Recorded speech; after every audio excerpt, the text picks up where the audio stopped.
क्या गौमाता बनेंगी दुनिया में अमन और इंसानियत की सबसे बड़ी मिसाल? दिल्ली में हुई एक बड़ी घोषणा ने सबका ध्यान खींच लिया।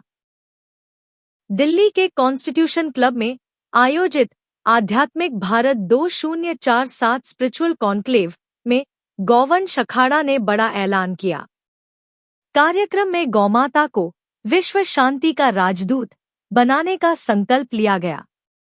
यहीं से पूरे देश में अमन, भाईचारे और सद्भाव का पैगाम पहुंचाने के लिए एक अखंड मशाल भी रवाना की गई, जो भारत के अलग अलग हिस्सों में जाएगी।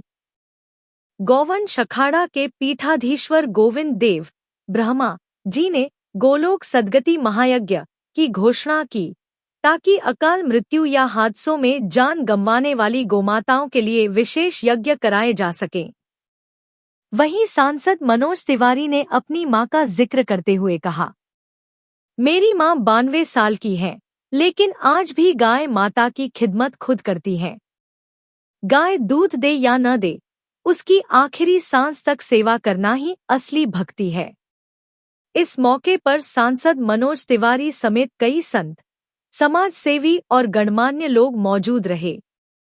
ना जी, जहाँ गाय माता खाना खाती है, तो ऐसा एक मन में लाना है कि हम या तो एक गाय पालें और नहीं तो एक गाय को पालने वालों को सहायता करें। तो इसको आगे बढ़ाना है, विश्व शांति के राजदूत बने। आपने भी बोल पाए तो मैं थोड़ा भैया आपसे आग्रह करूंगा। नहीं, ये बहुत अच्छा प्रयास है। देखिए, बूंद बूंद से घड़ा भरता है। Everybody has to work for गौ सेवा, गौ रक्षा। तो इस प्रयास को मैं बहुत बड़ा मानता हूँ। बहुत बहुत धन्यवाद सर। गुरुजी, देश के लिए क्या मैसेज देना चाहेंगे आप? नहीं, मैसेज से ज़्यादा बड़ा हमने आज एक बहुत बड़ा प्रकल्प शुरू करा है। गोवंश अखाड़े का मैं पीठाधीश्वर हूँ, गोविंद देव ब्रह्म, मेरे बड़े गुरुदेव मेरे साथ में है। मैं तो क्या बोलूँगा इनके आगे, लेकिन मैं 2 शब्दों में ये कहना चाहता हूँ कि गोवंश अखाड़े ने आज गाय माता को विश्व की शांति की राजदूत बने, ऐसा एक वोटिंग पेज की शुरुआत करी है। ये वोटिंग पूरे वर्ल्ड वाइड शुरू होगी। दूसरा हमारा प्रकल्प है कि जितनी भी गौ माताएँ काल कबलित हो जाती हैं, यानी कि जिनकी अकाल मृत्यु हो जाती है, जिनको काट दिया जाता है, जिनका रोड एक्सीडेंट हो जाता है, ऐसी तमाम गौ माताओं की मुक्ति नहीं होती है। शास्त्रों में ऐसा विधान है कि गौ माताओं की मुक्ति के लिए या तो अग्नि समाधि होती है, भू समाधि होती है, लेकिन उनको ऐसी सड़कों पर फेंक दिया जाता है। ऐसी तमाम गौ माताओं की मोक्ष और मुक्ति के लिए यज्ञ का आज उद्घोषणा हुई है। ऐसे यज्ञ पूरे भारत में शुरू होने वाले हैं। हमारे गुरुदेव जो अरविंद गुरु जी हैं, उनकी प्रेरणा से हम लोग पूरे भारतवर्ष में इन यज्ञ की आज विधिवत तौर पर शुरुआत कर रहे हैं।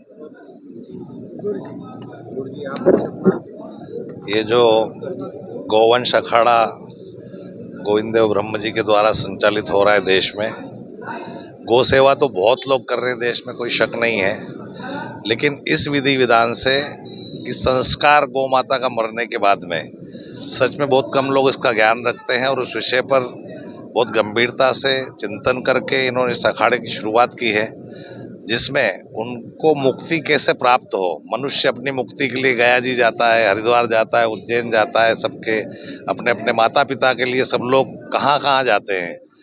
तो आप मीडिया वाले बंधु भी सब कोई न कोई तो परिवार में खोकर ही यहाँ खड़े हो। तो उसी तरीके से अगर वाकई में गौ माता को हम माँ मानते हैं, तो उसकी मुक्ति के लिए भी हम लोगों को वैसे ही चिंता करनी चाहिए जैसे हमारे परिवार के पूर्वजों की हम चिंता करके तर्पण, त्रिपुटी, श्राद्ध और पिंडदान करते हैं। तो क्यों न गौ माता के लिए भी इस विषय में सब सहभागी बने।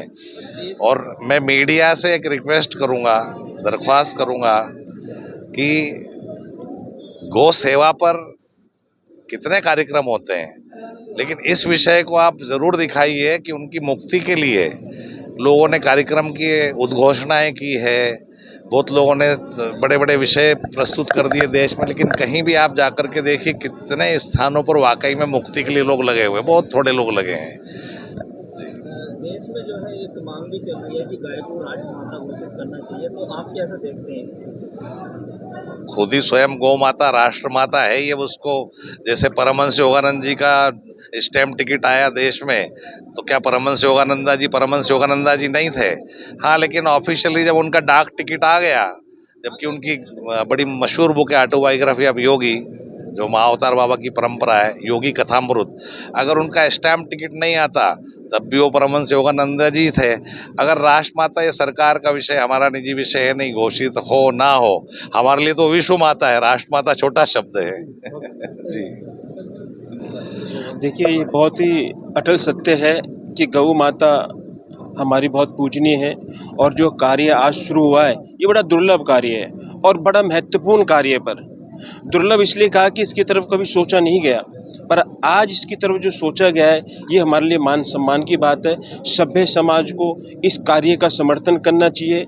मैं अपनी तरफ से, परिवार की तरफ से, समाज की तरफ से आचार्य जी को, गुरु जी को नमन भी करता हूँ और इनसे वादा करता हूँ कि हम सब इनके बताए हुए रास्ते पे चलेंगे। समाज के लिए ये धरोहर का कार्य है और बहुत ही अच्छा कार्य है। हमें अपनी सनातन संस्कृति को निभाते हुए हमें ये जानकारी है कि गौ माता के अंदर 33 करोड़ देवी देवताओं का वास है। गौ माता हमारी पूजनीय है और बहुत ही अच्छा कार्य आज ये शुरू हुआ है। हम सब इसका समर्थन करते हैं। पहले ही बधाई देना चाहेंगे क्योंकि क्रांतिकारी लोग जो इतना कुर्बानी दिया, इसीलिए दिया कि सनातन सिविलाइजेशन का वापस हो जाए। यही हमारा भारतीय परिचय है, पहचान है। पहचान के लिए क्रांति किए थे और ख़ास करके आज़ाद हिंद सरकार जो हमारा भारतीय सरकार थे और Subhash Chandra Bose ji head of state थे, उसमें काउ स्लॉटर बैंड था। तो ये हमारा सरकार, भारतीय सरकार अभी का जो है ये पॉलिसी बनाए कि कोई भी बुचरखाना नहीं रहे, गो उद्योग बन जाए। All slaughterhouses should be converted to cow industry, cow economy.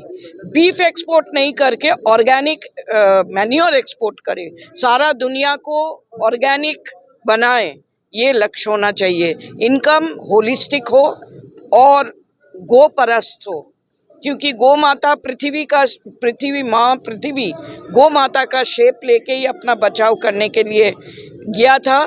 और हम लोग हिरन नक्श जैसे अगर डिस्ट्रॉय करेंगे तो क्या होगा हम सभी को पता है। तो केमिकली प्रोसेस फूड नहीं करके जो गो माता का वर्जित पदार्थ है उसमें ऑर्गेनिक मैन्योर करके हमारा सॉइल को बचाए, पृथ्वी का मिट्टी को बचाए, पर्यावरण दूषण मुक्त करे एंड क्लाइमेट चेंज को प्रिवेंट करे।